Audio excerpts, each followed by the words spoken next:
I am so glad you convinced me that the family car should be the Defender 110. It is so beautiful inside. It's so comfortable, and it just feels indestructible. Yes, it really is. I've been waiting a long time for the new model to come out. The Defender 110, I'm telling you, it's my favorite car of all times. It's my third one. You know, I have stories of going off-road. The guy managed the group. He was like, what are you doing in this beautiful car? I'm like, I'm going off-road. He's like, are you sure? Because you can use one of ours. And then they look like Mad Max cars. I'm like, no, we're going to do this. And he was shocked. Wow. Well, it's great because the Defender has been reimagined for 21st century adventure, and its unparalleled off-road ability, as well as its robust interior, are invaluable whether you're headed towards uncharted territory or just a weekend of exploration. The Defender 110 tackles challenging surroundings with absolute confidence. The SUV conveys strength outside and in, featuring peerless technology like an intuitive driver display and an award-winning infotainment system. That's my favorite part, to keep you connected no matter where the journey takes you. Adventure is unique to everyone, and so is the Defender. Choose from the two-door Defender 90, the four-door Defender 110, or the larger Defender 130 with the ability to seat up to 8 passengers. You'll find uncompromising performance in all three. So pack up and go even further with the Defender 110. Learn more at LandRoverUSA.com/Defender. This isn't your average business podcast, and he's not your average host. This is the James Altucher Show on the Stansberry Radio Network.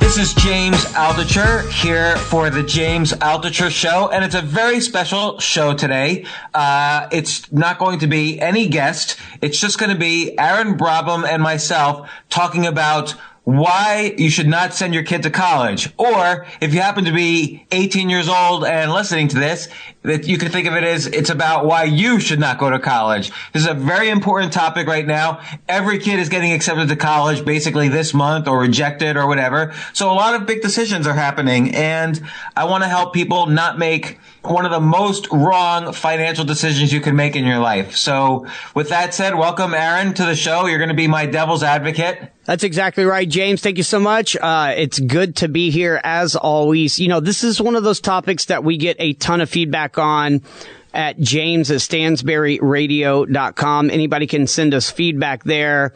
Also, you get hit on your Twitter Q&A a lot for this.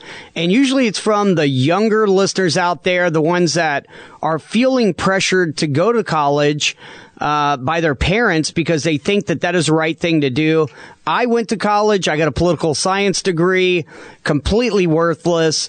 But I do see a lot of positives for college. So I've done a ton of research, James, and I'm going to challenge you as the devil's advocate, because let's act as if we're selling this program to two PhD parents that believe that college is the only way to go. All right, that's great. I like the challenge. All right, so first let's define what we're talking about here. We're talking about undergraduate, 4-year. We're talking about grad school. We're talking about gap years. What are we talking about here? Okay, the main thing I want to talk about is that kids should not go to undergraduate college, and that on average it takes somebody 5 years to graduate undergraduate college. So basically we're talking about the precious years of 18 years old to 23 years old and all the reasons why they should not go to college, particularly during that period.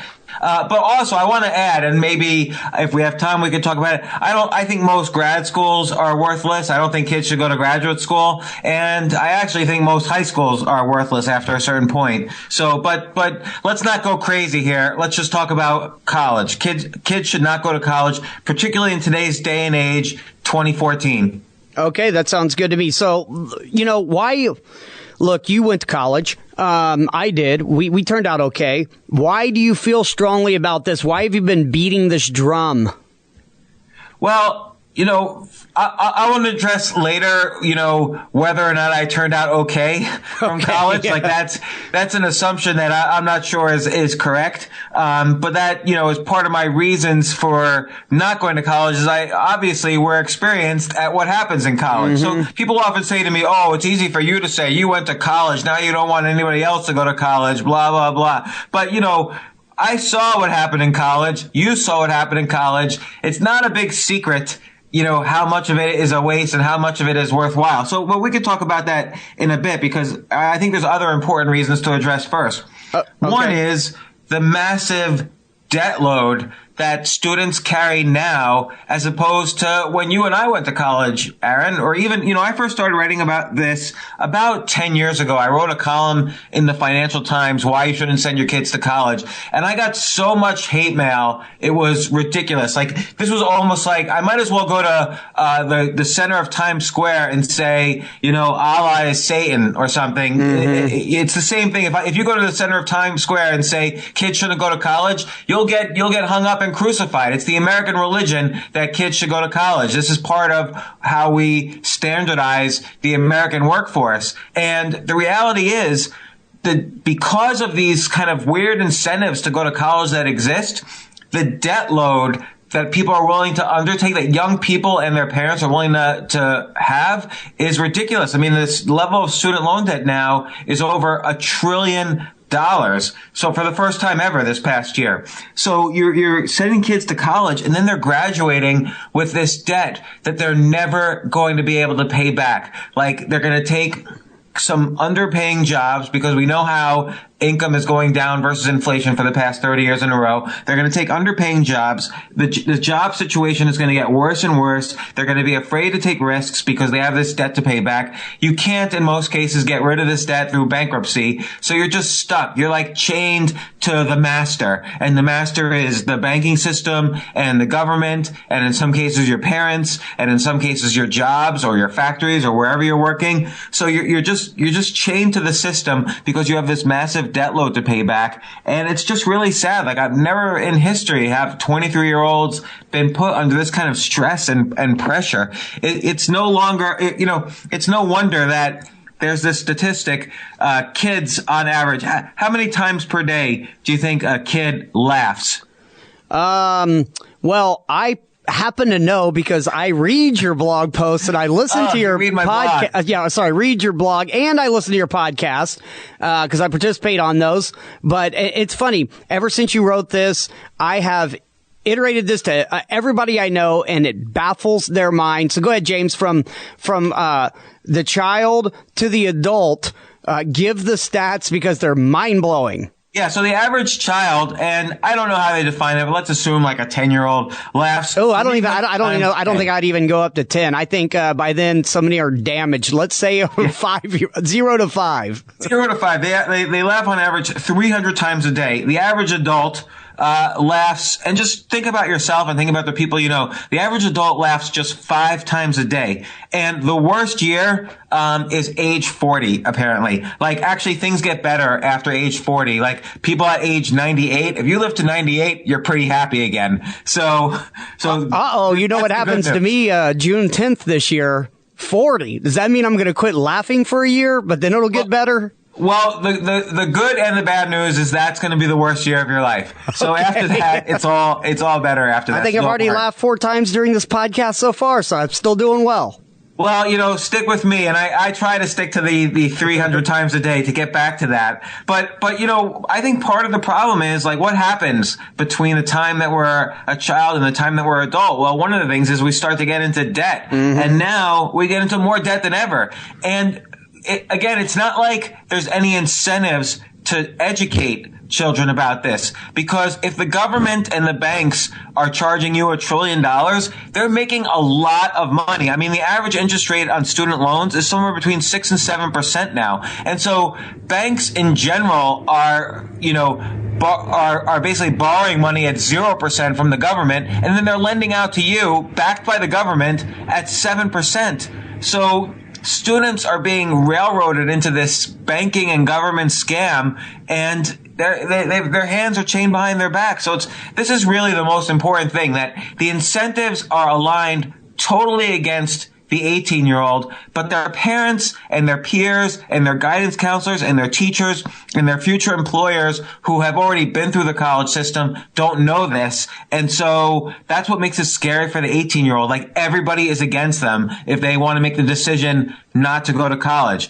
So, I mean, there's lots of other reasons, but that's the most important. Another one is, opportunity cost, which you learn in Economics 101, which is that it's not only the cost of your college education that's important. So, depending on where you go, your costs are going to be anywhere from $40,000 over 4 years to $500,000 over 4 years. So let's say on average, most kids, spend between $100,000 and $200,000 during their 4 or 5 years in college.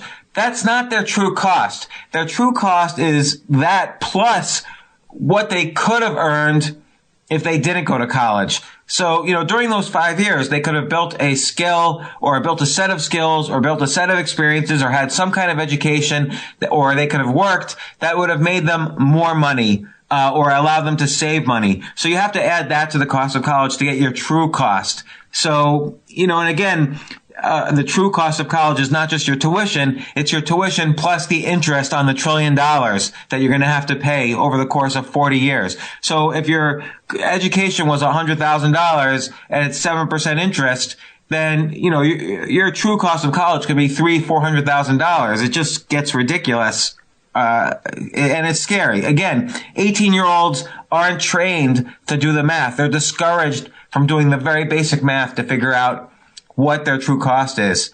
And, those are really the two most important reasons. But then someone could say, well, is it really all just about money? That's a very typical argument I get. It's not just about money, but we can, we'll get into some of the other things. I have some questions that I can fire at you, James, that I believe that college adds, a lot of different experiences that an 18-year-old probably should experience. Of course, this is me playing devil's advocate. Oh, okay, yeah. So I'd like to get your opinion on experience in college. Okay, that all right. Elsewhere. All right. First of all, before I get to that, I'm laughing at the $1 trillion student loan debt. There's nothing funny about that at all. But it reminded me of my first day that I was on college campus as a freshman, and I went to go eat at one of their cafeteria things, right?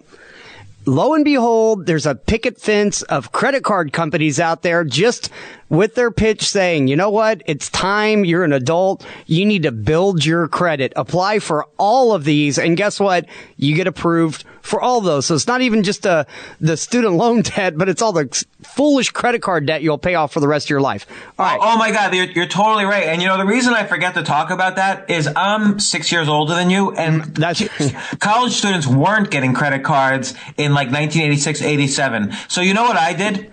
I started a debit card company at my college. So I wrote to all the kids' parents and said, if you send me money and I'll put it in a bank account, I'll give your kid a card and you'll get a statement every month from me about where your kid is spending your money. And and it was $21 a semester to join my charge card, and it worked. I had about 800 or 900 signups, and it was a little business that I ran for a while.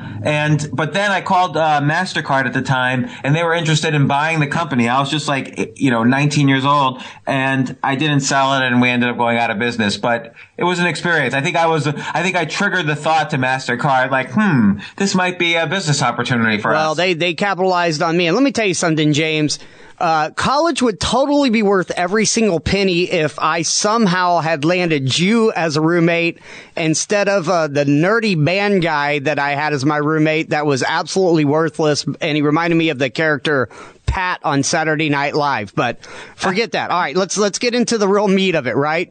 All right, James, I'm going to fire some questions at you, and I want you to really try to combat these. So first thing is, I believe college is a good place to learn to be socialized. Well, okay. So it's clear that 18-year-olds want to be around other 18-year-olds. And a lot of the 18-year-olds that might be in your peer group are going to be going to college at the age of 18. So you will, have a chance to meet with and hang out with, people your age if you go to college and learn how to be social with them and so on. But here's my comeback.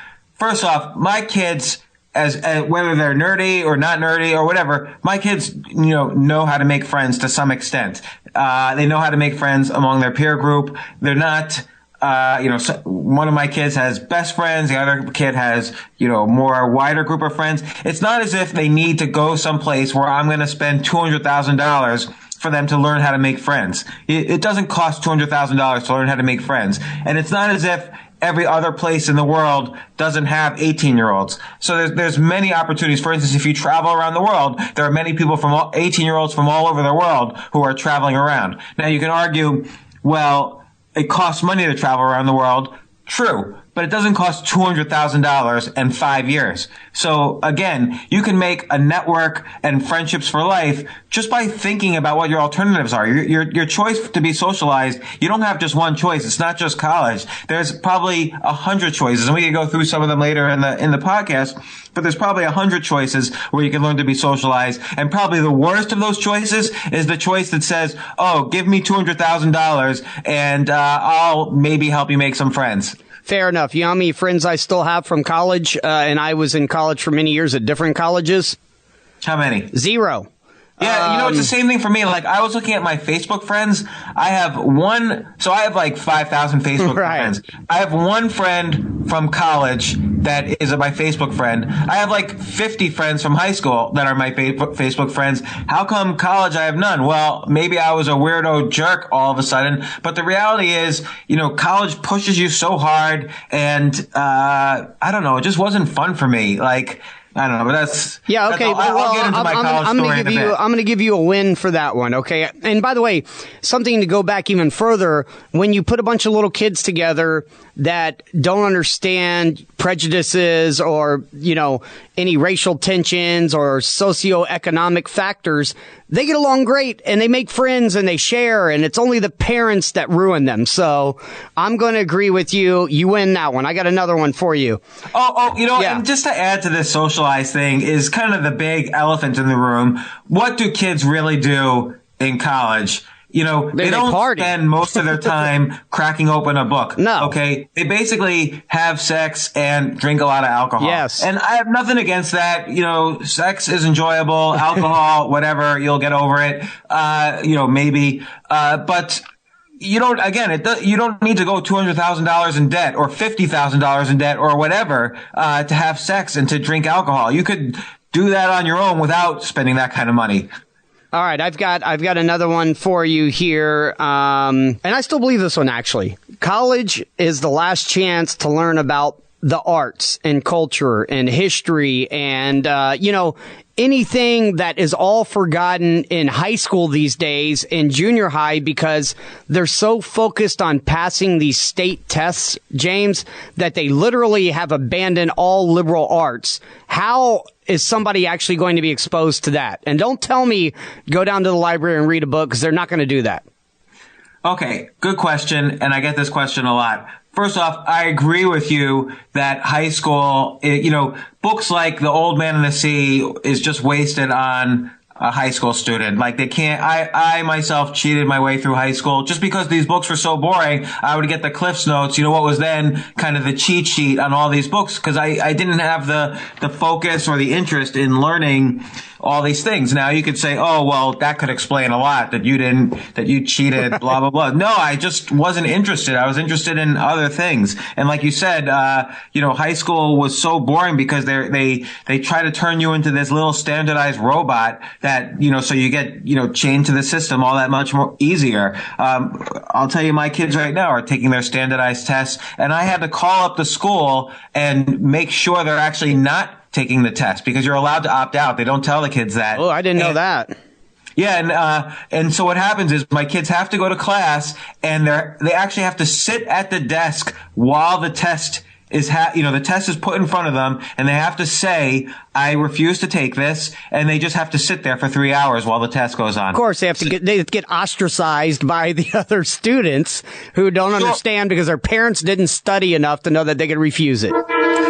Exactly. And so is college the last chance to learn about the arts? Two answers. One is, I still don't think I was ready at the college ages of ages 18 to 22 to really appreciate culture and the arts. Now, that's just me. Other kids might be at the right age to appreciate it. But I will say, just from my own experience, I became obsessively interested in the arts probably from the ages of 24 to now. At the age of 24 or 25, I obsessively wanted to become a novelist, and then I wanted to make TV shows and so on. So I was really heavily into, both culture and pop culture and the arts and the not so arts. And I would read constantly. I would go to every bookstore. I would go to the library. So I really would go to the library, and I would read every book I could find. Every book that I neglected to read in high school and college, I read. And I learned a lot. I still remember all of these books that I read and everything that I learned from them. And I would read the commentary and the criticism. When I was forced in college to read some of these things, I wouldn't remember. And there's a statistic. They've done studies.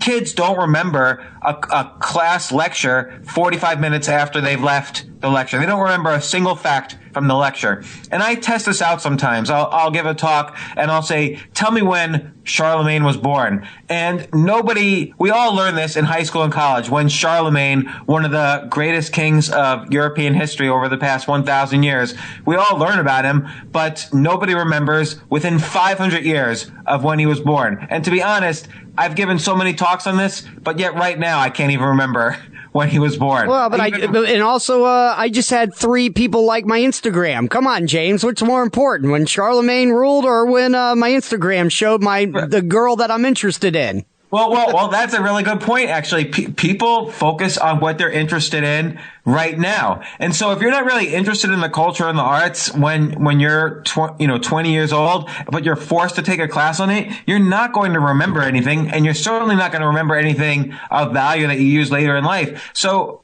my answer really is, you're going to learn about that stuff when you're ready for it, and it's going to happen in a very natural and organic way. And by the way, if you're never interested in it, you're never going to learn about those things, whether you take classes or not. So again, don't throw money out the window to take these classes when all of that information really is for free. Particularly now, we have this wonderful thing called the internet that we didn't have, even 10 years ago. We didn't have the resources that kids have now to learn about that stuff for free.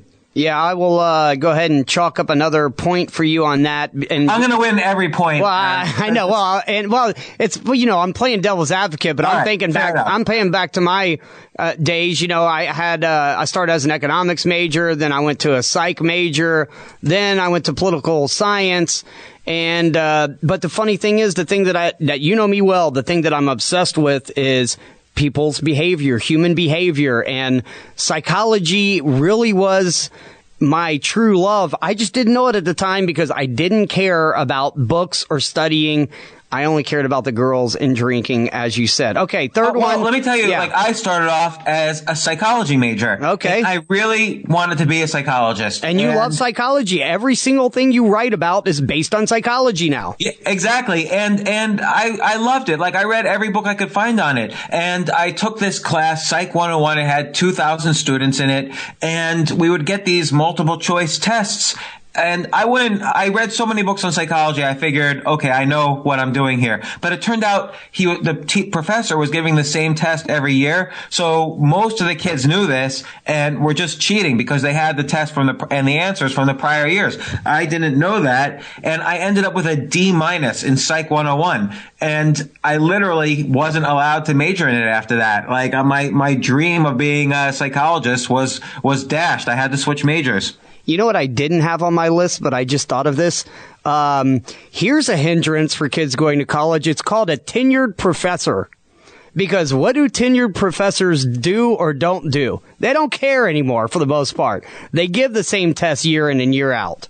Yeah, exactly. And a tenured professor also, he basically depends on the system not collapsing. Right. He's got to fight for it. He's 30 years old, and he has a job secured for the next 40 years. But if people start to question the system now, then his job might not last 40 years. If the school goes out of business, like a school could, then a tenured professor is in trouble. So they don't have any reason or motive to educate kids on what their choices are other than college. So, and college professors have been the most I would say, even violent about disagreeing with me. I mean, I don't want to say I've gotten death threats from college professors. I've actually gotten death threats from students, but I've gotten close to death threats from professors.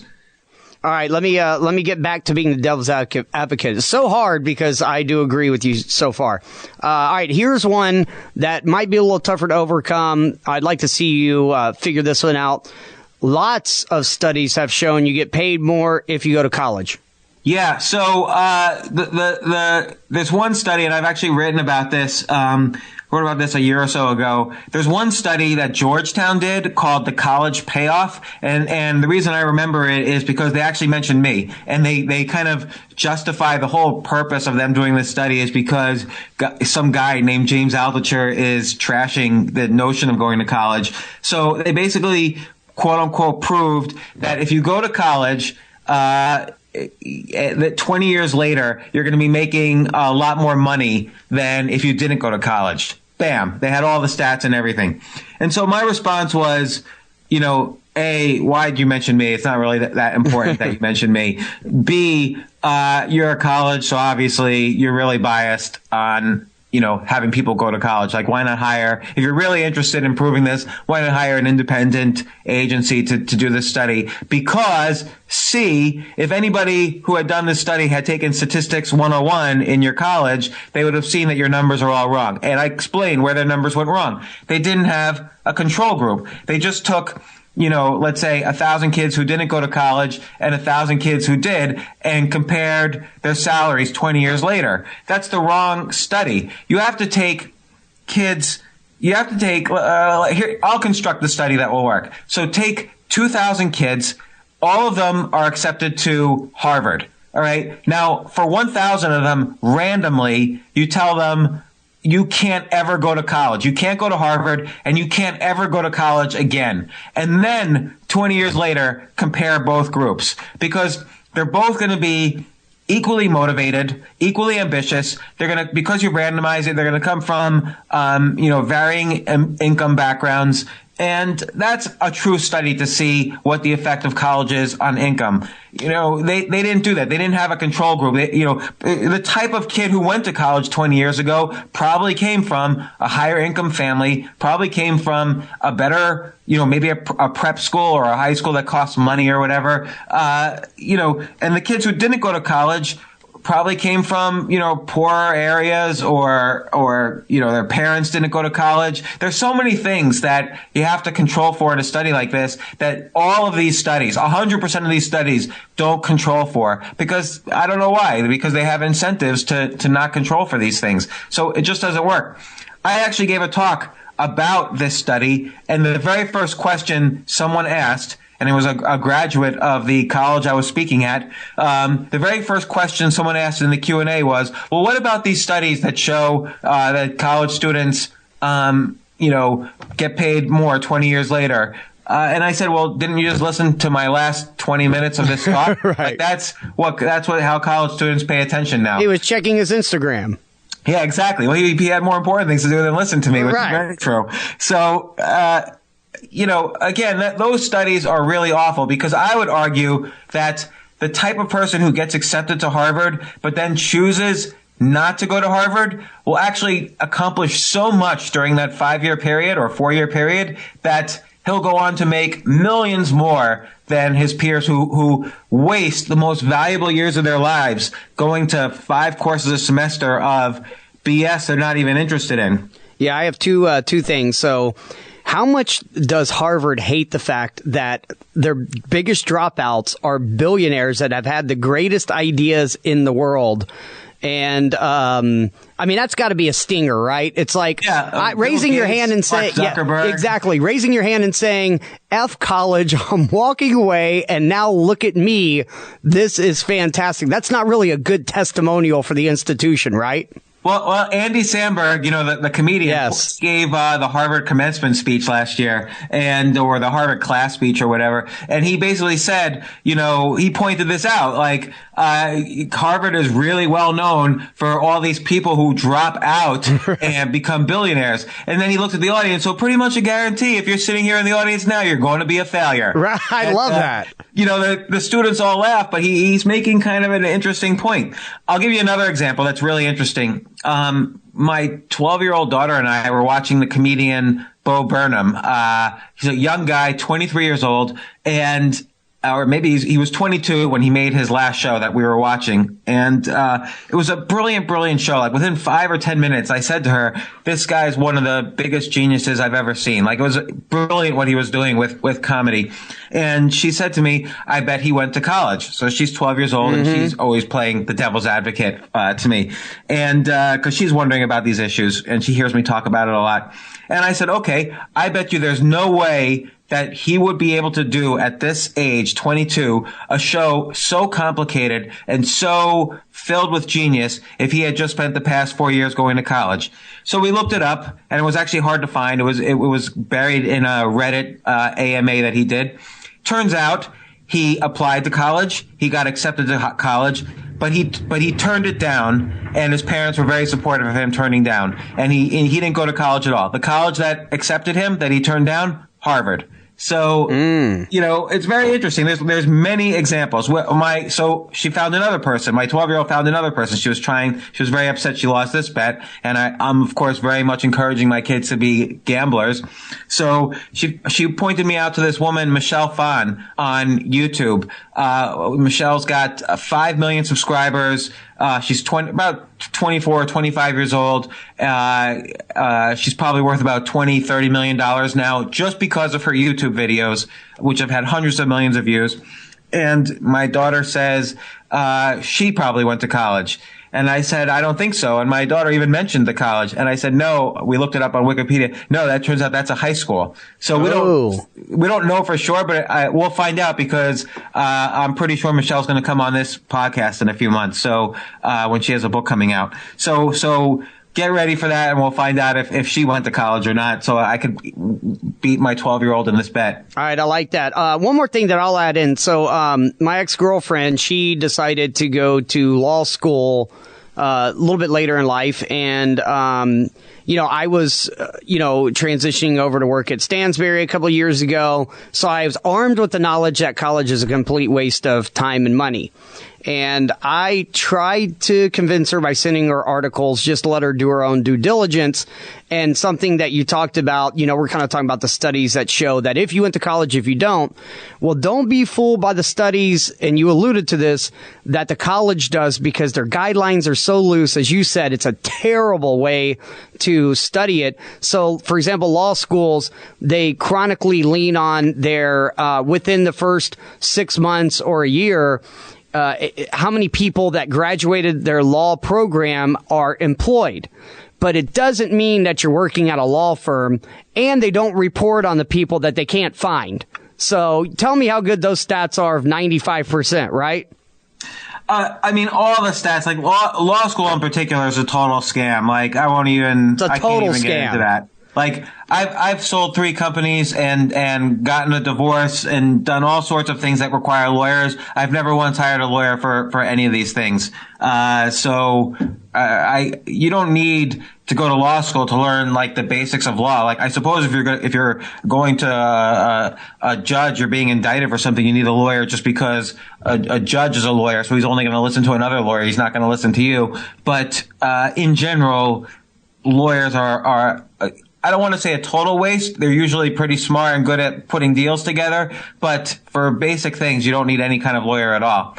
But I've never seen any kind of statistical analysis of college that has actually been done statistically correct. Yeah, by the way, I spoke to her recently, and she told me, she goes, now I'm $199,000 in debt.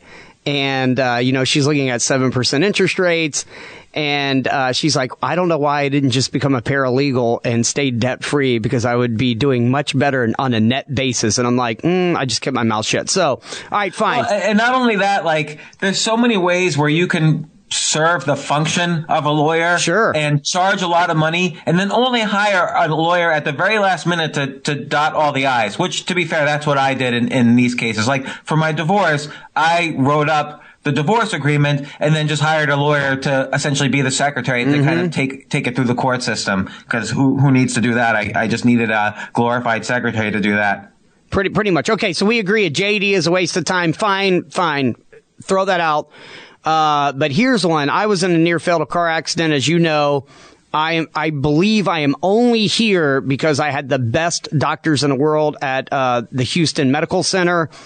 And I personally wouldn't have wanted somebody operating on me that didn't have an MD from a fine institution in the U.S., preferably. That's my opinion as somebody who's been through all this. James, would you let someone operate on you without an MD? Well, let me change the question a little bit, and it'll end up being the same question, but just worded a little bit differently. Would you rather have somebody... Let's say you just had your car accident and you're being wheeled into the operating room and you're given a choice.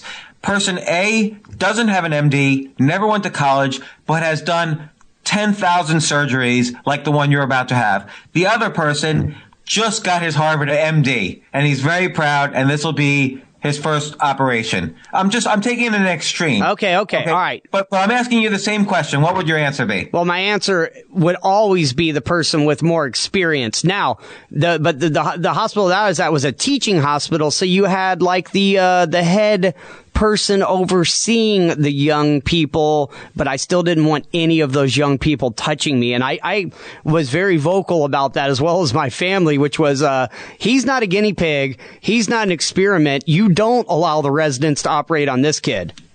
Right. So, you know, that's a very interesting topic because obviously the only way you can operate on someone just by law is to have a medical degree. So no, I wouldn't want somebody to illegally operate on me. But I do think the system could be constructed to actually make it easier for people to become doctors and actually become more qualified as doctors. Like right now, an MD is no longer the highest paid profession, and there's so much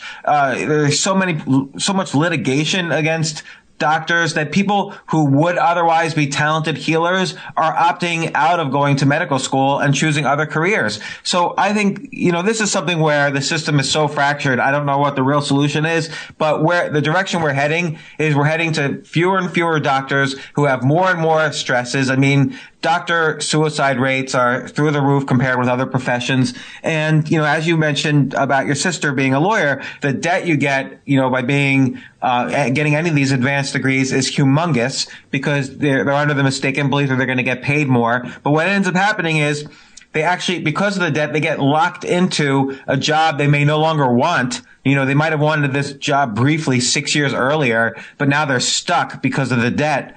And so, I don't know. That's a tough question. I have to give it to you that I obviously want to be operated on by an MD just because it's against the law.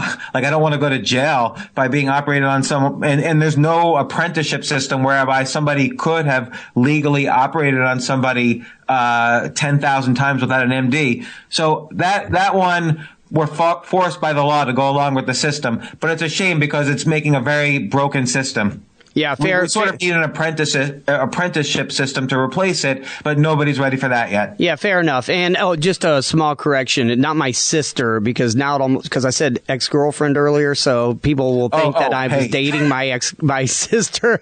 Dude, let's just clear that up right now. That stays in. Sorry. Don't dare edit that out, Tim.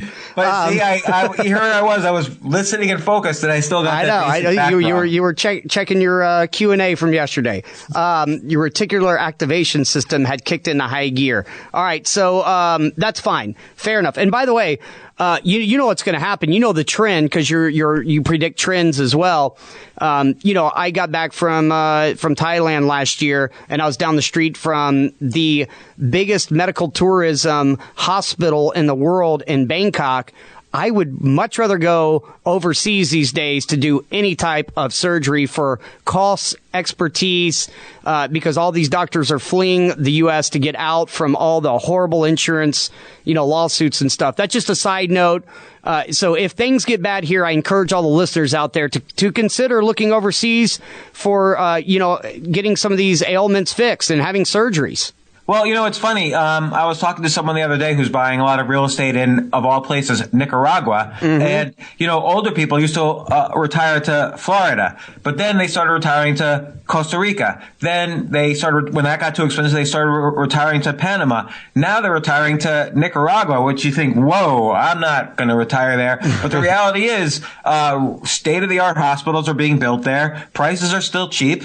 And it's an excellent place to retire to. And worst comes to worse, if you think you can't get the medical care there, we're a short airplane right away. But the reality is you can get better medical care there in general. Not for everything, but in general. Yeah, okay, fair enough. All right, let's get back to the topic. Sorry for my tangent there. All right, so you went to college. Let's talk about you got a computer science degree, is that right? Programming? Yeah, so a very professional degree. Yeah, so I consider, if I were to give advice to an auditorium today, I would say go to school if you want to get an engineering degree, computer science, and something in medical, just because those are the three fields that I believe that you can participate and do these things and get a good job out in the real world. But you have, I read a blog post. Tell us about your experience of what you learned in computer programming and what happened to you when you went and got a job.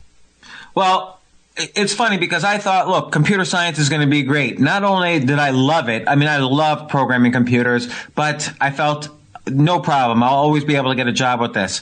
And the reality is, and I went to, not only did I go to a top school for computer science, I went to a top graduate school for computer science. So I had altogether about 5 years of computer science education where I took 5 courses a semester. I took courses in the summers. I was teaching courses. And then my initial jobs out of graduate school were programming, but on the college campus. So still within the academic environment. And I felt I was like the best programmer in the world after this. And so then I got a job in the quote unquote real world. Actually, I got a job at HBO, the television network. Mm-hmm. And right away, the second day I'm on the job, I crashed the entire network and wiped out everybody's email at HBO for the day. And then the third day, they gave me an assignment, and I just was very basic, but I was just incapable of doing it. And so I remember walking out of work and going to a payphone and calling my girlfriend at the time and saying, well, I guess that's it for me. They're going to fire me as soon as I go back up, and I'm going to have to move back to Pittsburgh. Nothing wrong with Pittsburgh, but I had just escaped my girlfriend, so I was happy to be in New York City, and I wanted it to work out. And so they didn't fire me, luckily, but they said, look, you're kind of incompetent as a computer programmer, so we need to send you to remedial computer programming classes. And so they did. For 2 months, I went to southern New Jersey, some facility in southern New Jersey, to take these remedial basic programming classes so I could learn how to program on the job. And then from there, I actually had a very successful career as a programmer, but only because of those courses for 2 months. Nothing from my 5 years of state-of-the-art top line, we're talking the top 5 schools in the country for computer science.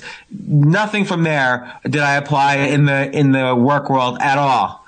Yeah, and that is completely the opposite of what I thought it would be, because for me, computer science is voodoo. I can't even understand to the basic level of binary code how you guys get everything to work. Although I've never really actually tried because my interest isn't there. But I would have thought that you would have come in and taught a lot of the senior programmers some new tricks, because I would have thought intuitively that you would have been up to date on the newest programming techniques. But it was the complete opposite.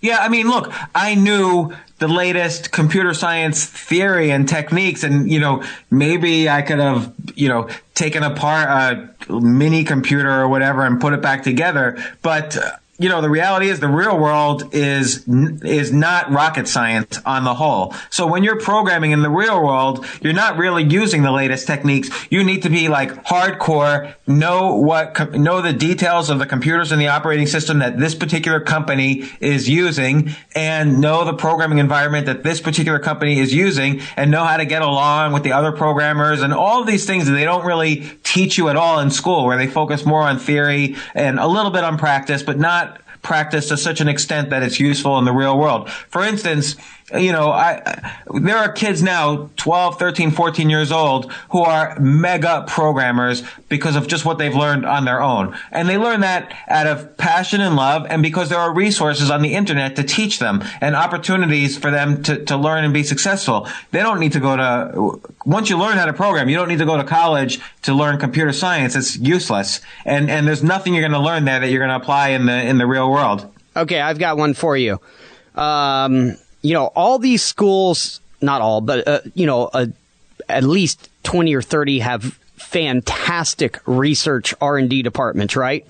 So if nobody went to college, what would we do? We wouldn't have Gatorade.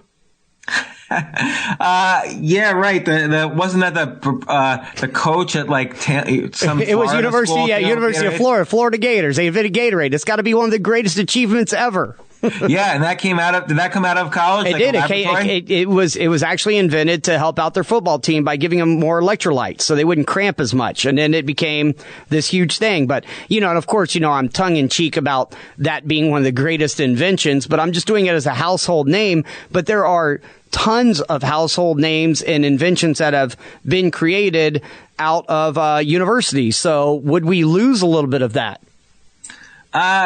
Yes and no. First, one anecdote. I was once at a talk where I wasn't speaking for once. I was in the audience, and it was the head of tuitions at Cornell University was explaining someone asked a very basic question. Why has tuition gone up faster than inflation for almost 40 years in a row? So not on average, but for every single year for 40 years, tuition costs have gone up faster than inflation. And she said, well, it's because it's getting more and more competitive to get good researchers to come work at our school.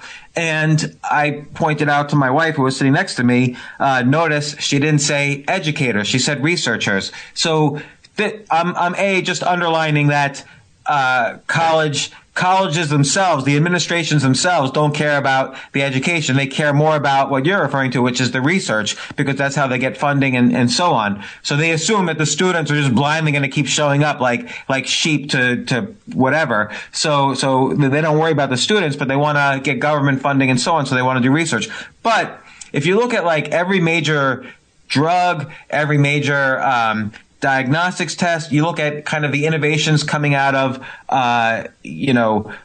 these do-it-yourself contests, like get a rocket ship into space for less than $1 million or less than $10 million and so on. These are not coming out of colleges. These are coming out of private enterprise. Biotech companies are not started in colleges. They're started by people who are scientists and, are already doing the research. Now, do these people have PhDs and have learned in college? Yeah, in some cases. But again, the real $1 billion that's spent on the research that gets a drug to market is done in private enterprise, not in college. So to get any drug to market costs $1 billion or more. And that's certainly not happening on a college campus.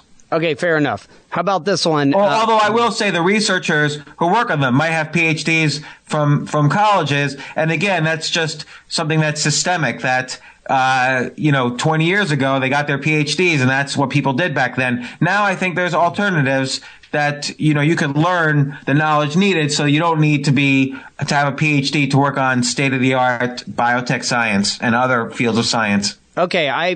Right now we have, 2,000 20-year-olds, 18-year-olds, some are in college, some aren't, shaking their heads at this podcast because I know there's one thing that you need to have for a lot of jobs out there because they say it on their process, right? For their job posting. You need to have a 4-year degree. How do you beat that? Yeah, if you want to work in middle management at Procter & Gamble, then you're going to need the 4-year degree. If you want to work at Goldman Sachs, then I hate to say it, not only are you going to need a 4-year degree, but you're going to need it probably in, quantum physics and probably from Harvard. And they're going to check your SAT scores as well. It used to be if you wanted to work at Google, you needed to show your SAT scores and your, all your college records. Now, Google has just announced they're not asking for GPAs anymore, and a rising percentage of employees at Google don't even have college degrees. So some companies are starting to get it that you don't need a college degree. But you're right, Aaron, that some colleges, because the employers themselves went to college, there's a bias, a cognitive bias that, because I went to college and spent all this money and all this time, it must be correct. So I'm only going to hire people who made the same correct decisions that I did. And so they're only going to hire people with college degrees. So the real key is, and I always get back to this, unfortunately, it's like a broken record, but the real key is to choose yourself, because we all know that the college degree only gets you your first job. After that, nobody will ever again ask you what piece of paper you have in your hand. They're only going to want to know what value you've delivered in your professional career. People get hired in their future parts of their career based on value, not based on a piece of paper they got out of some institution. So, yes, for some jobs, you do need a degree just because that's historically been true. It doesn't mean that's the correct thing to happen. And I think we are in a transition where more and more people, particularly more incredibly intelligent people, are avoiding the college route. So companies are starting to get a little more open towards alternatives. But, we are in transition still, and that's going to be a while. Yeah, and I'll add to that too. Which is this. I think that getting a 4-year degree gives younger people some kind of sense of entitlement to get a job that requires a 4-year degree, which means they might get an interview, but then they don't prepare properly, whereas somebody who didn't have a 4-year degree would feel the need to really study the company and add value to an interview and would head and shoulders be chosen over that other person. So once again, you win. Incredibly important. Like, if you prepare and actually solve problems for the company that you're applying to, they're going to hire you. They're not going to say, "Oh my God, this kid he could potentially make us $10 million more a year out of profits.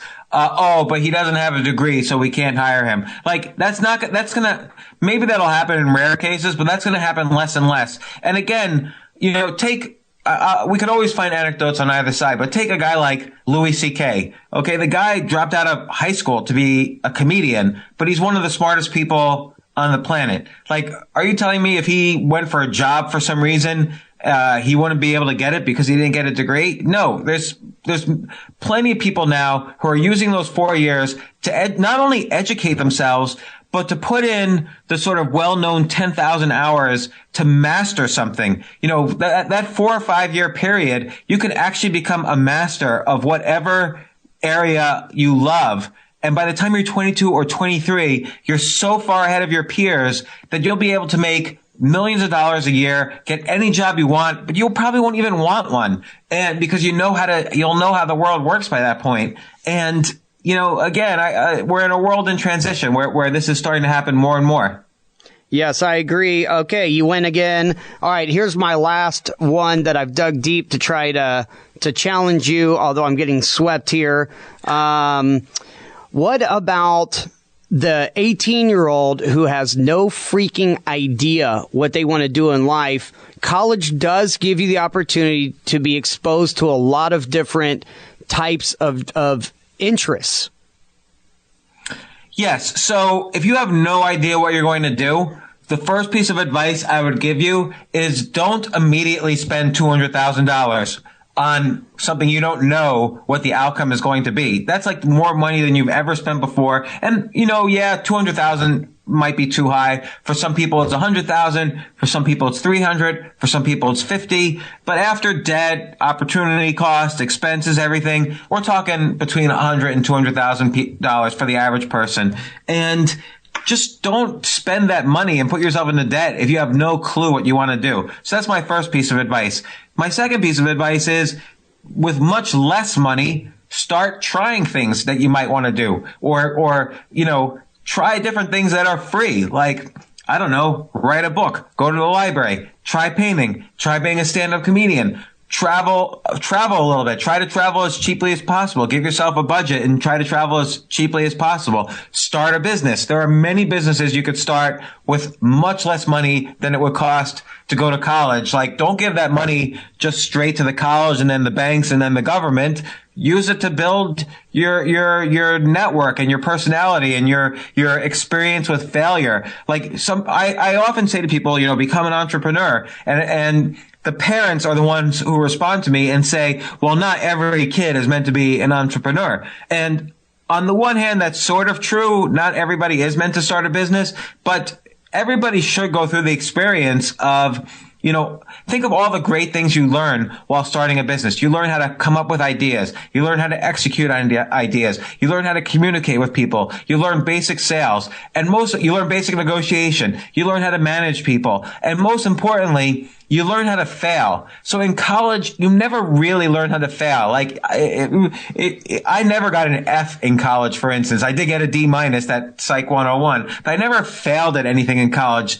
I didn't start failing really seriously until I was a full-blown adult. And then I was like, what the heck is happening here? I never failed before. It was catastrophic to me to experience failure. I thought I was an all-A student to some extent. And, so to get back to your question, if you're 18 and you don't know what you're going to do, find out what you want to do and what you're interested in first before you spend any money going to some place where you're going to get just all this crap thrown at you, and then you have to decide what you're going to do, and you're going to be massively in debt, and you're going to be pigeonholed into a cubicle, and you're going to be indoctrinated into the system. You don't want to be a robot either. So try to learn from the inside out rather than from the outside in what you want to do. I have one other response to that. So I was talking to a friend of mine, Catherine Schultz, wrote the best-selling book called Being Wrong. She was arguing with me on this very issue, and she said kids learn how to think in college. And, and this was funny because she wrote this book called Being Wrong, which is how most of the time we're just wrong about everything we think about. And I'm summarizing in a glib way what her book is about, but that was basically it. And, again, I said, I'm not going to spend $200,000 or $100,000 for my kids to quote unquote learn how to think. I think, they could probably do that for free. And I hope everybody's kid could do that. Okay. Yeah, it is pretty ironic, right, that she wrote that book. All right, so what are kids not learning in college? Oh, my gosh. I could think of, the first one is, the kids don't learn how to fail in college, which is, I just mentioned it. But by the way, I totally agree with that one as well, because it's easy to feel a sense of accomplishment because it's really not that difficult to stand out and above your peers, because it's not as stringent as people make it sound to get into college. And then once you're there, you always have the law of averages take over. So it's not that difficult. If you show up to class, you have pay attention, you're going to exceed people's expectations. But that's not what the real world will bring you when you get out. Well, and also, don't forget, colleges have an incentive to give every single student an A. Like, they really do not want to fail kids because when you fail kids, the kids could drop out, and that's a source of revenue for the colleges. But even more importantly, if they graduate students with all A's, a good 4.0 GPA, those students will get better jobs because of the way, as we pointed out before, you'll get a better high-paying job at Procter & Gamble or some other company if you show a 4.0 GPA instead of a 3.0 GPA. So colleges then want to show incoming students that, hey, it's worth it to spend, $20,000 a semester or whatever it is per semester. It's worth it because then you're going to get all these great jobs like our graduates. So colleges have this weird incentive to actually give everyone A's or B pluses. It was, and then I found it was ridiculous. Like one time I took a couple of courses in the business school where I went, and I actually didn't even show up for the midterm, and I was just having a really bad year for other reasons. And I thought I was going to fail the class. I ended up getting a B plus. I didn't show up for the midterm. I probably failed the final. I got a B plus for the class because an MBA program, even more so, which is more useless than any other degree, they really want everybody to get an A so that they could demonstrate, oh, you're going to make a lot of money if you spend a lot of money here. So you don't learn how to fail in college, which is a very important skill because adulthood is filled with failure, and it's filled with testing, and it's filled with experimenting, much more so than college. So you have to learn how to experiment and then fail and then come back and survive when you're an adult, and you never learn it in college. Another thing is, and this just sounds kind of raw, but in the real world, you have to sell stuff. Like I have to sell. If I come up with an idea and I want people to fund it and then buy it and then build a business around it, and it doesn't matter if I'm an entrepreneur or working for a company, I have to be able to learn how to communicate and sell my ideas. And you don't learn anything about salesmanship in college. You don't learn anything about negotiation, which is just a basic fact of life. Like, how many people get to a job and then they're afraid to ask their boss for a raise 3 years later? Nobody has taught us the basics of negotiation. Negotiation 101. They don't even teach it in business school, really. So that's another critical thing. And probably the most important life skill, and they don't teach it. How to write. In college, you're taught this very formulaic way of writing essays and arguing essays, and it's not how people communicate and write at all in the real world. And you think about the real world now, it's all about writing. It's emails, it's Twitter updates, it's Facebook updates, it's blog posts, it's PowerPoints, it's presentations. So you have to learn how to communicate via the written word in order to survive. And they don't teach that in college at all. Now, you can argue with that. We're writing all the time in college, but not really. It's like college writing. It's not like real world writing. And then, this is sort of tongue in cheek, but you're not betrayed very much in college. Like, yeah, maybe your girlfriend cheats on you in college, but in the real world, betrayal is like a fact of life. Like, we're betrayed by our friends, our colleagues, our business partners, our wives, our husbands. You have to learn how to be like slapped in the face hard by reality in the real world. And college, there's just never any sense that bad things happen after you graduate here, and people don't know because there's no incentive for professors to tell you that. Yeah, that's a great point. College does not provide realistic expectations of the world because, like you said, it would burst their bubble and people would eject out immediately. God, that's interesting and very sad at the same time. Yeah, I mean, it is, but look, you have to learn all this stuff sooner or later, and unfortunately in college, I did not at least learn these things. I didn't either. Another important thing is, networking. Like you mentioned how, you only have one or zero friends from college. I had one Facebook friend from college. Networking, my entire business network, which I will tell you right now has made me a lot of money, and I've done very well with my network. That's all been created, I want to say, in the past 5 or 6 years, maybe in some small cases, over the past 10, 15 years. But 90% of my network is created over the past 5 or 6 years. I wish I had learned something about basic networking with people when I was in college. I learned nothing. Now we have all these tools, though, like LinkedIn, Facebook, and so on for networking. And there's many resources to learn about networking through these websites. But college is not one of them. Like, you don't learn anything about how to, again, network in real life to your advantage. And you have this kind of diluted view that, oh, my frat brothers are going to be my network, or my MBA pals are going to be my network. But that doesn't turn out to be true in reality. You're just sort of fooled into thinking that. Yes, I totally agree. There's probably more. Like, I think I've mentioned my own experience. I majored and went to graduate school for computer programming, and I actually didn't learn how to program a computer that was good enough to function in the real world. So I didn't learn that. And, another thing is, nobody teaches you, in very rare exceptions, there's no courses on what it means to be happy. Like, even if you take psychology, most schools is very statistically oriented. But if you ask somebody, what does it mean to be successful, or what does it mean to be happy?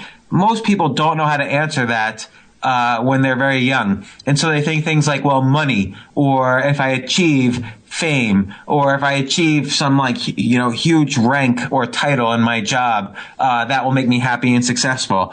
But there's no courses that teach you whether that's right or wrong. And this is maybe the most important question in life. Like, we just want to be happy. And we're kind of deluded into thinking, oh, well, since people went to college for the past 100 years, out of 400,000 years of human evolution, going to college must be related to happiness. But it's just not true. And you learn this the hard way as an adult.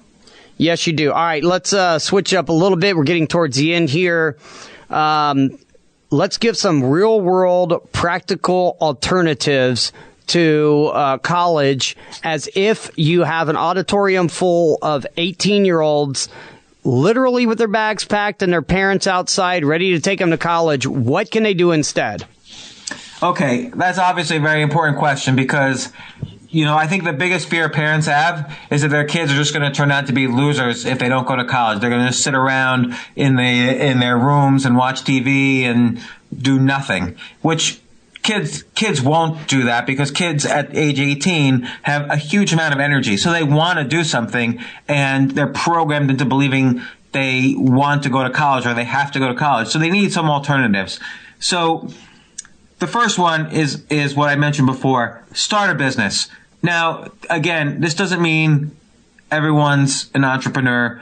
I'm just saying start a business is a great way to learn all these basic things that you don't learn in college. And, you might actually make millions of dollars also if you start a business. Like, I think, again, of this woman, Michelle Phan. She just started doing makeup videos on YouTube. And now she's going to have 20 million in sales this year. She's 24, 25 years old. So now that's one example. That's an anecdote. So of course we could find anecdotes of people who started businesses and failed. But I would argue those people will have learned something by the age of 22 that I didn't learn until the age of 40, or maybe I still haven't learned yet.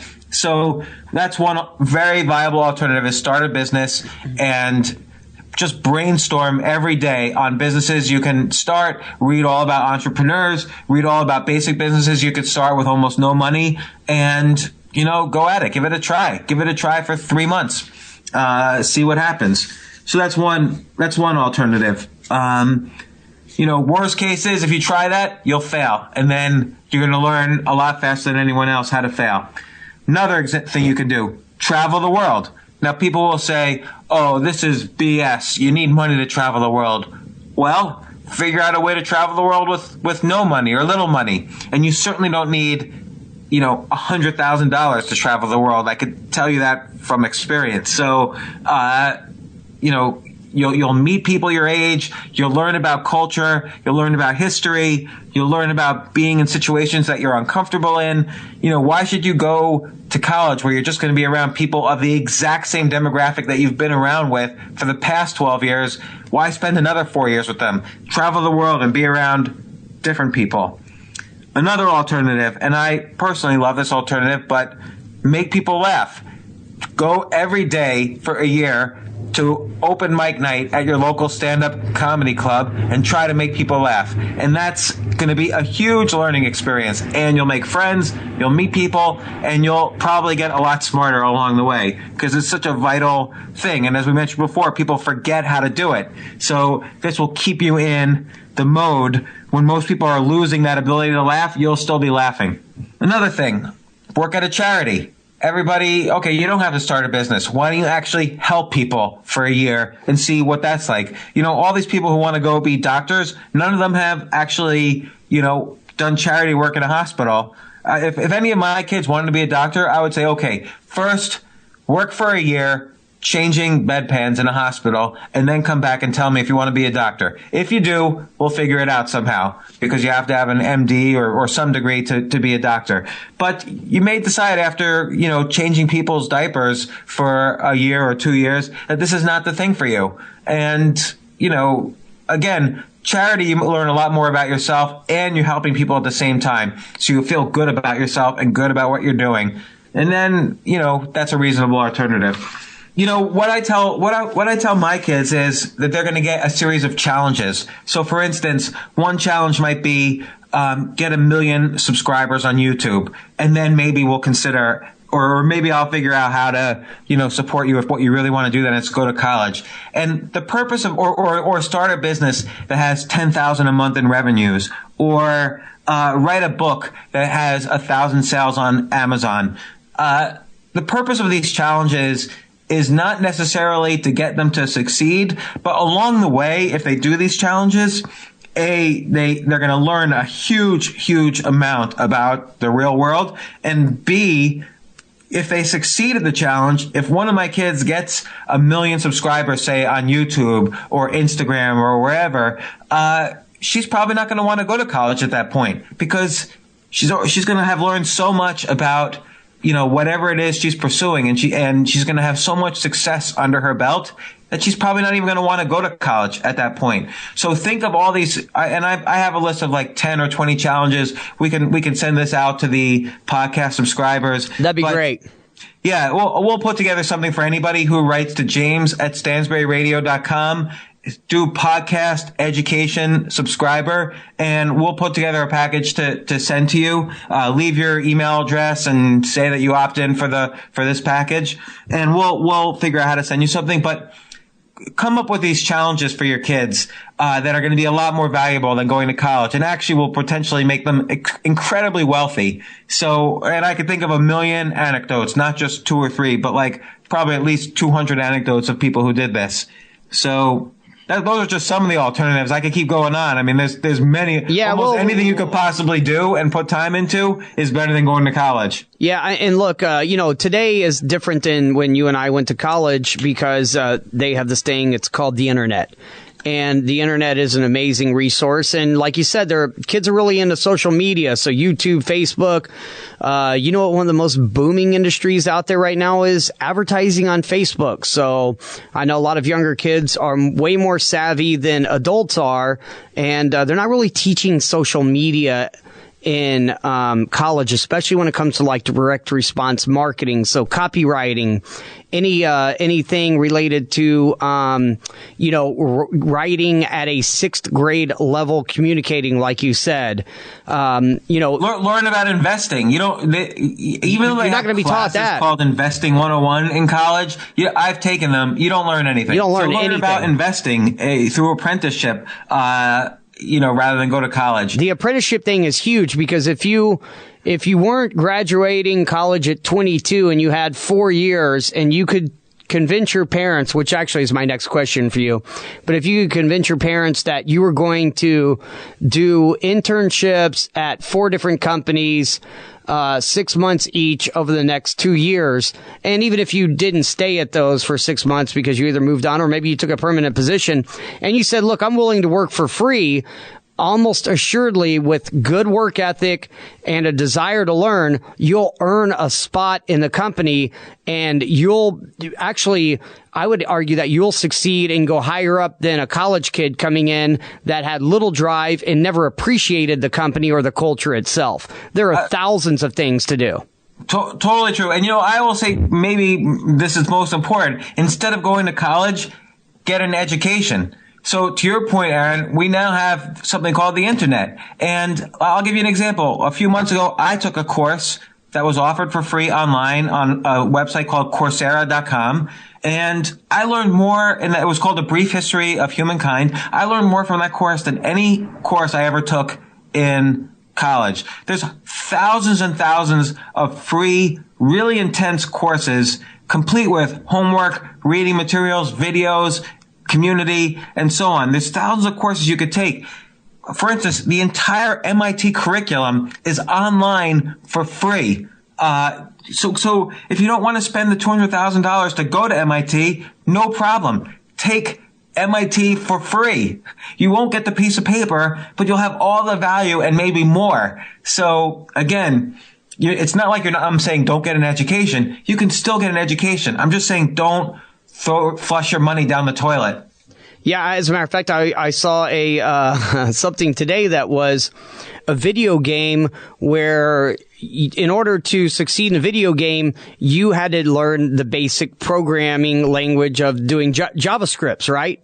So I thought that was just a genius way to get more people to kind of dip their toe in the water to see if they like these type of things. But there are thousands of apps, thousands of everything. And that's the great thing. If you can convince your parents that you're going to find this passion, this skill set, something, and you're going to commit to them of actually, going out and finding these jobs, even if it's working for free and putting your heart into them, then I think that they'll buy into it. But that's the question I want to ask you, James, is how do you convince two parents that believe that going to college is absolutely the right thing? And by the way, I talked to a lot of my friends who are, their parents, and they have kids that are, 15, 16.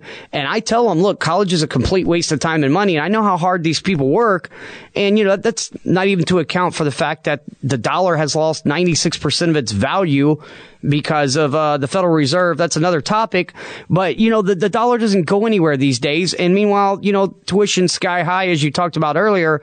They'd be so much better off not throwing all of their retirement away on their students' education that's going to come out with something that's more than worthless. And so what do you do, James? Sit down, parents. How do you get them to do this? Well, to start off with, probably 60 or 70% will just automatically say, you are crazy. I went to college and I'm doing fine. So of course my kid's going to go to college. Or they might say, I didn't go to college. So, there's this big cultural myth that if you're the first person in your family to go to college, that's some great achievement. So again, it's all part of this American religion that college is great. And the government will never say anything against this because they back $1 trillion in student loans. So they're making money. They're laughing all the way to the bank. So, at the expense of our 18-year-old children. So for most parents, you just can't convince them because they have too much of a cognitive bias against it. I would say 10% of parents probably more or less agree with me. Maybe they not agree with everything, but more or less agree conceptually. And then there's like, 25, 30% who, are on the fence. They don't know and they're scared. They're scared because they realize they don't want to spend this kind of money because it's pretty scary for either themselves or for their kids to get into this kind of debt and spend this kind of money. And they're also scared for their kids on the other side of the fence, which is, they don't want their kids to be losers. They think because of the American religion, kids who don't go to college are called losers or failures or they don't get good jobs later. So they're afraid for their kids. They don't want to ruin their kids' lives in the last decision they have to make for their kids. So, and to those parents, I would say your kids are going to be okay. They're going to have a 5-year head start on all of their peers, and they're not going to be in debt. And they're going to have just as much opportunity going forward in this amazing future we live in, as any other kid. Like, I'm not as pessimistic on America as many people are. I'm very optimistic that because of technologies like the internet, there are so many opportunities open to kids today that weren't open to me or you or to most kids' parents, because you can get an education for free now. You can build businesses for almost no money. You can try so many different careers now without wasting such an important part of your life and wasting all that money and all that opportunity cost. Why put, and again, parents, very important to realize it's different now. Tuitions have gone up more than inflation. As I said before, more than inflation for almost 40 years in a row. That's a different world than when you and I went to college. And it's important to respect all these differences because they add up to one decision, which is don't automatically send your kid to college. At least consider the alternatives for your sake and for your kid's sake. That's great, James. I think it's excellent advice. It'd be great if you could put together that report. We could send it out to all the listeners, and I'm sure that they'll enjoy it. And I would love to hear stories from the listeners out there that have actually had these conversations with their parents. You can send them to james@stansberryradio.com. Yeah. Or even parents out there. I would love to hear the pros and cons. Yeah, send in all of your arguments for and against. I have a book out there called 40 Alternatives to College. don't buy that book because I'm going to update it and you'll get it for free if you write in. And so I'll be updating it within the next week or so, but write in now as soon as you hear this and we'll get something out to you. But I want to hear the stories because this is so important right now. Like right now, this week, kids are being accepted or rejected from college. This is when you're going to be making the decision. So you need to really think about it. I mean, I just read about one kid that got accepted to all of the Ivy League schools, and he's really proud and so on. And what should he do? He should say no to all of them. That would be the best thing in the world if that's the next article I read. But I bet you that I won't be reading that. Yeah, that's great, James. So for the listeners out there, please send James at stansberryradio.com. And in the subject line, just put college. And when James has that ready, we'll deliver to you in a week or so. James, excellent. I love the breakdown. It was very enjoyable for me. You've armed me with more information so that now I can go back to these struggling mothers that are debating on what to do with their kids and give them the other side of the argument. I'm going to send them the ebook as well. Very good. And you were a good devil's advocate. So you put up some tough questions. Well, I did my best. Thanks, James. And looking forward to the next podcast. You know, we've been a little delayed on our Ask Altutures. We've had a couple of technical hiccups, but it's looking like that's all going to be resolved soon. So I'm excited to get those launched as well. Excellent. Thanks, Aaron. All right, James. Bye. See you soon. James, I have a special interruption to make to this podcast. This is after the fact that we recorded the hour or so long of why you shouldn't go to college. Of course, I played the skeptic. Well, our senior producer, David, he has a son in college right now, and he listens to the shows. He edits the shows. He let his son listen to the show. Well, he didn't let him. He encouraged him to listen to the show. And his son posed a very good question that required me to come back to you to tack on this question at the end of the recording. Are you ready? I am ready. Okay. He says, look, I'm a sophomore right now. I'm in college. You encouraged me to go to college. Now I'm thinking about not going to college anymore. What should I do?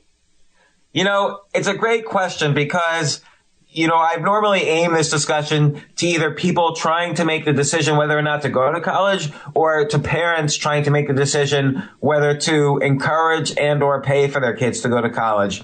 And so it's a good question. I don't know how many people are in college, 5 million, 10 million. I don't know offhand how many kids are in college. But so there's two answers. One is you can take the hardcore view, which is, okay, you just spent 2 years there. Why don't you take a year or two off? Or why don't you just quit? Okay, but look, don't go hardcore. Take a year or two off and try some of these alternatives that I suggest. Try traveling around, or starting a business, or interning for a business, or interning for a hospital, or an engineering firm, or whatever it is you want to do, or becoming an artist, or writing a book. There's so many different choices you could do and try. And, you know, life is very long. So if you take a year right now, it's not going to cost you anything. If anything, you're honestly going to gain.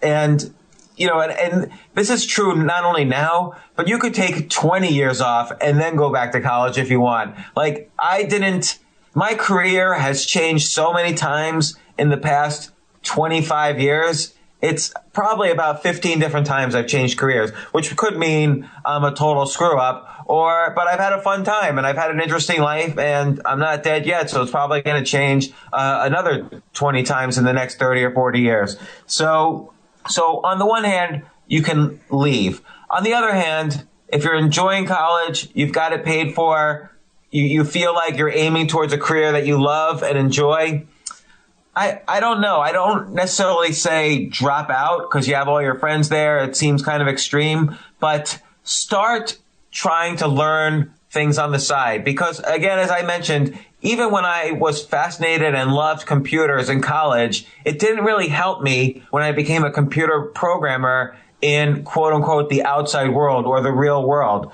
And, you know, things are very different outside of college. In college, you're so used to the same kids, basically, that you grew up with. Like, it's not like you just changed locations. You moved out of your parents' house in most cases. But it's not like the people are any different. You're still hanging out with the same demographic you went to school for the past 12 years with. So I do encourage people to see what it's like outside college so you can at least compare. Take a semester off. It won't kill you. You're free. Understand what it's like to be free for a little while, for the first time since you were 5 years old. So I'm going to read you a quote. So last week or the week before, depending on whenever this airs, we had Tom Shadyac on the show, and we were talking about his book, Life's Operating Manual. So I have a quote from there, which I remembered, but I found it just now. A recent MSNBC report revealed 50% of college students have at one point considered suicide. That's 50%. Half of our best and brightest entertain the thought of killing themselves. And, to some extent, college is a little bit too much stress because you're still under the delusion that if you don't get good grades, you might fail in life. And, quite frankly, the courses are probably harder than in high school. And it's just not true. So you have this artificial stress that's placed on you. And on top of that, this enormous debt. So if you're 20 years old, you're listening to this, you're in college, do yourself a favor, take a break, taste freedom. Just drink from that cup of freedom just a tiny little bit to see what it would be like. And then you can decide whether or not I'm full of crap or not. But, for David's son, I hope you're listening to this, and I hope you take a little bit of a break, or at least take a step back and figure out what you want to do. Great advice. Thank you so much, James. Thanks, Aaron. I have 2 daughters who are getting close to college age, and I really don't want them to ruin their lives. I'm really scared about it. For an 18-year-old to make a decision that's going to put them tens or even hundreds of thousands of dollars in debt before they even know what they want to do, to waste 4 of the most critical years of their lives studying out of textbooks instead of experiencing, creating, and innovating in the most valuable years of their lives. In my new book, which I'm releasing only here, 50 Alternatives to College, it's an ebook. I give 50 choices I think are better than college, where it will make my daughters or any kids more happier, more fulfilled, and most importantly, because I'm totally selfish, they will thank me and love me in the end. So go to www.50alternatives, that's 50alternatives2college.com to get this free book. That's www.50alternatives2college.com, and the 50 is the numbers 50. www.50alternatives2college.com. For more from James, check out the James Altucher Show on the Stansberry Radio Network at stansberryradio.com and get yourself on the free insiders list today.